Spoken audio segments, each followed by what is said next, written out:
Okay, so this is Saturday, August 1st, 21:23 Texas time.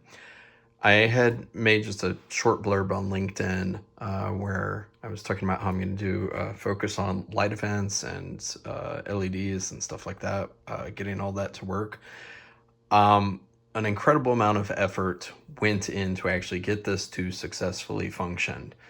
So let me just try to make this video as short as possible while also trying to demonstrate. So we've got our tacky default pattern. Let's load Dig Dug. And now we see orange. Supposed to be purple, but I burned out the red LED on this one, and this one, and this one by not using resistors when I was testing things. That is just dumb on my part. And then purple. And the color scheme for these just defaults: Leonardo is blue, Michelangelo is yellow, debatably orange, depending what you're looking at. Donatello is purple, and then Raphael is red. Now, another trick was if I was using a PC in this and I was using the latest and greatest MAME, I'd be able to grab onto a network event and watch that for the LED daemon that's running and be able to see. Because this is an older version that does not have that, I actually had to generate network events. I had to run a message broker, did a lot of dumb network tricks with Netcat. Speaking of dumb tricks, here's dumb kernel tricks with Linux. So this is how a normal person would have 48 inputs right here.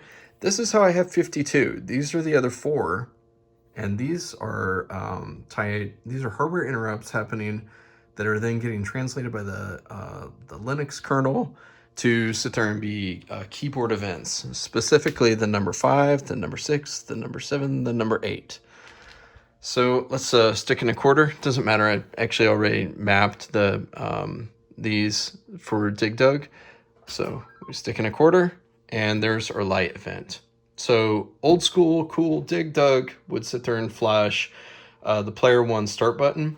So when I get the cables made for these, where I have to bind them all together because I'm actually out of spots for LED, there's 96 pins that are broken up into sets of 24. So for 4 players, right? So every player gets 24 pins, and then those pins you have to divide by, 4. Yeah, let's see. Yep.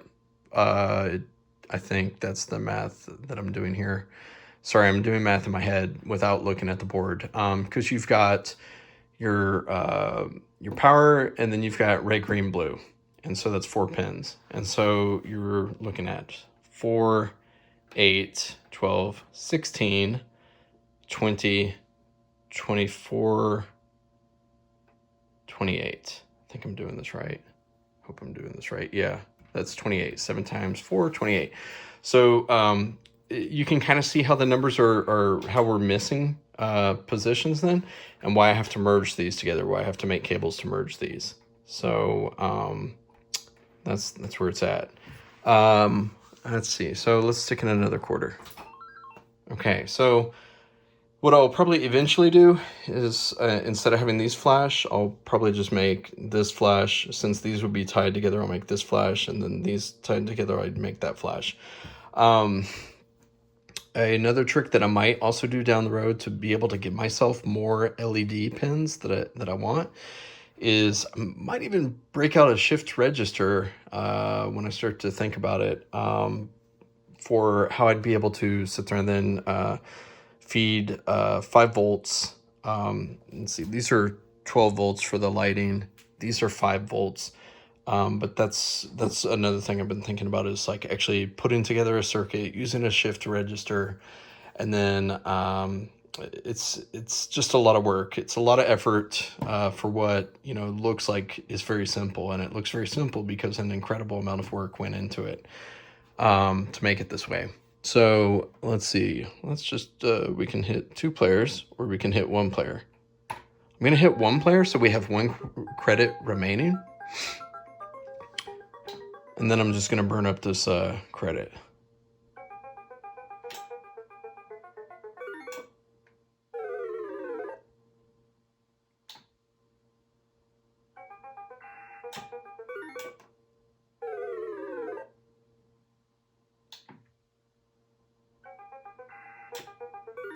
Okay, all the credits are burned up.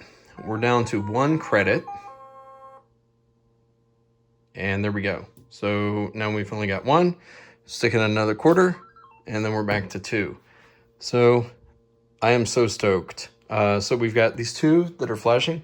Let's look at the message broker to see. I made a message broker right there within cat.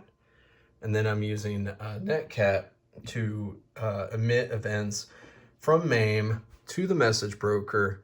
And then the LED daemon is watching. And then these are, that's me just monitoring. And that's what's happening. So these are the broadcasts right now from MAME. So we've got LED 0 equals 0 and 1, and then LED 1 equals 0 and 1. So that's toggling on and off.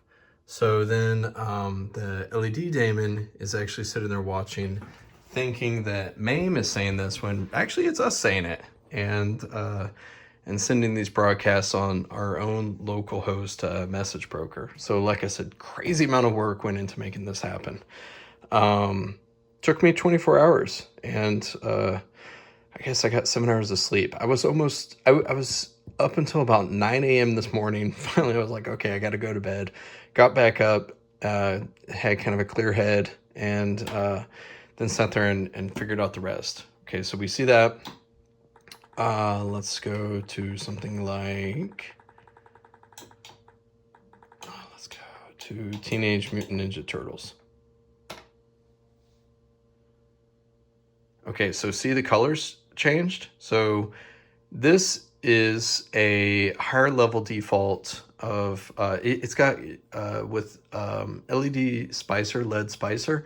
Cool thing is it has varying degrees that it'll do these fallbacks. And so it's got like a setting for arcade. It's got a setting for player configurations. So here it would be P4 2B. So 4 players, 2 buttons.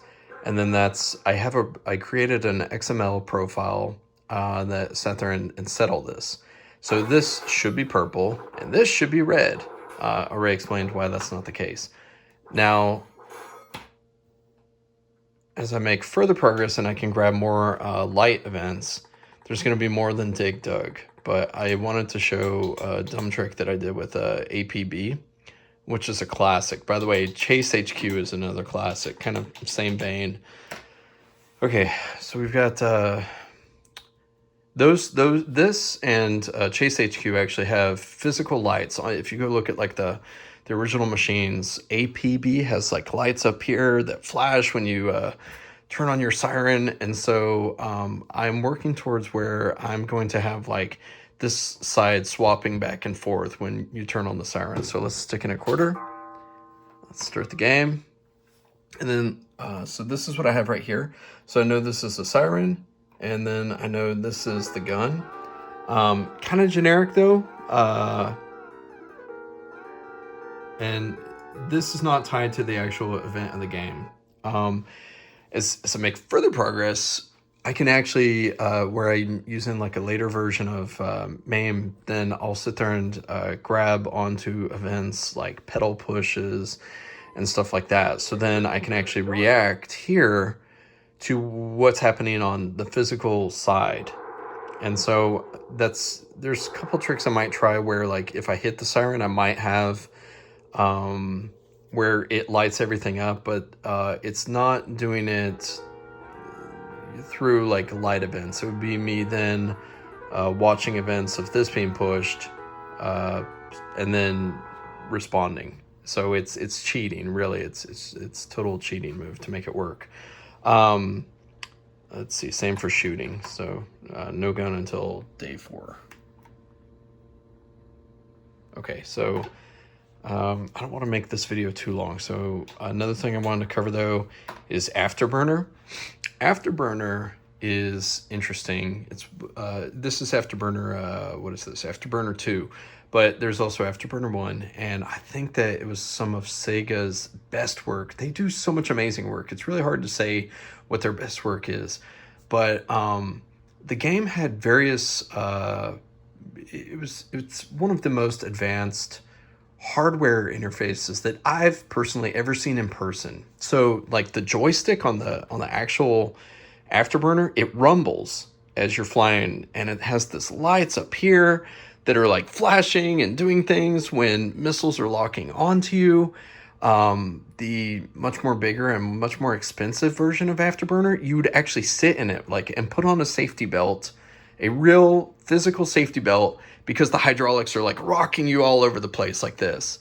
And so this is something that as I make progress on this, it had the rumble packs, like I said. So one thing I would love to do is to grab the rumble event, stick a rumble pack like under this control panel.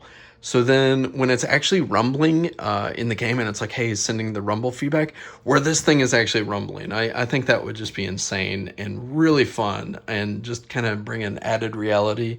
Another part that, besides the flashing though, that I'd love to do, Terminator 2 also does flashing, by the way. I'm totally ADHDing on this, but Terminator 2 is another one that flashes, that does light events. But I would love to sit there and grab the light event. So when it's like ordinarily on the real machine, it's flashing up here. I'd love to have like flashes here on the control panel. And maybe even if I can get like missile events, then sit there and have like where when a missile is either fired or coming in or whatever, I can grab from this, have where like it does, like a pattern traveling horizontally across the control panel. So I have lots of goals and never enough time to get to them all, but that's where I'm at right now. So I do have the lighting working. I'm going to have to write a separate article. I thought it was going to be just adding a couple paragraphs on my current article, Teenage Mutant Ninja Pinto.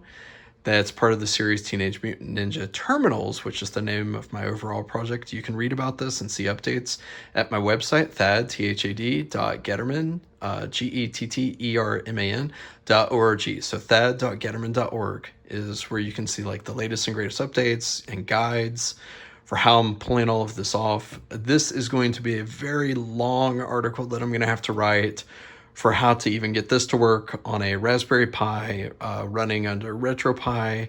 If you want to play catch up and put this together like what I've got right here, you want to just cookie cutter, then that article is already online and you just follow down the list, just like a Martha Stewart recipe to make it happen.